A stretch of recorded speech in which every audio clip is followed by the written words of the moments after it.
But Daniel purposed in his heart that he would not defile himself with the portion of the king's meat, nor with the wine which he drank. Daniel 1:8. When Jerusalem was conquered and the temple of God was desecrated, 4 young men, Daniel, Hananiah, Mishael, and Azariah, were carried away into Babylon. They were torn from everything that made worship easy. No prophets, no temple, no priests, no sanctuary, no songs of Zion. They entered a world filled with idols, strange gods, unclean feasts, and a language soaked in paganism. Babylon was a place of pride, wealth, sensuality, and rebellion against the God of heaven. Yet these 4 young men refused to be swallowed by it. They stood like unbending pillars in a world that bowed to sin. And today, beloved, we too are living in Babylon. Not the Babylon of Nebuchadnezzar, but a modern Babylon where confusion, corruption, and compromise reign. A Babylon of pornography and greed, of pride and self-worship, of vanity, violence, and rebellion against every holy thing.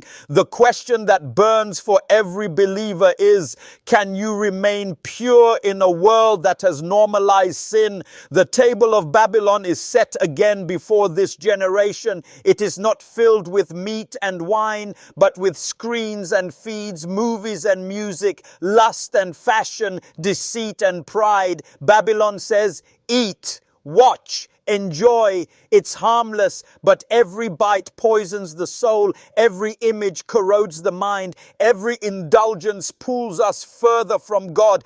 Daniel stood before the king's delicacies and said in his heart, I will not defile myself. He refused to eat the food of compromise. He chose purity over popularity, principle over pleasure, conviction over comfort. And that is the decision God is calling his people to make now. You cannot serve God while dining at the table of Babylon. You cannot love holiness while feasting on filth. You cannot keep a pure heart while consuming corruption. Ellen G. White writes, it is the privilege of every youth, as of Daniel, to purify the heart by strict adherence to the principles of right. Those who would stand firm in the time of test must be trained by principle now.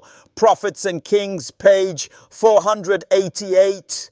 We are losing battles not because the enemy is too strong, but because our souls are too weak. And our souls are weak because we are feeding on garbage. We scroll for hours through darkness and then wonder why our prayers are powerless. We binge on worldliness and expect victory over sin. Beloved, the mind becomes what it beholds. When you gaze at filth, you reflect filth. When you fill your eyes with evil, you think evil. But when you behold Christ, you are changed into his image. By beholding, we become changed. 2 Corinthians 3:18. Ellen White warns, it is a law of the mind that it gradually adapts itself to the subjects upon which it is trained to dwell. The Great Controversy, page 555. If you feed on sin, you will die in sin. If you feed on holiness, you will live in holiness.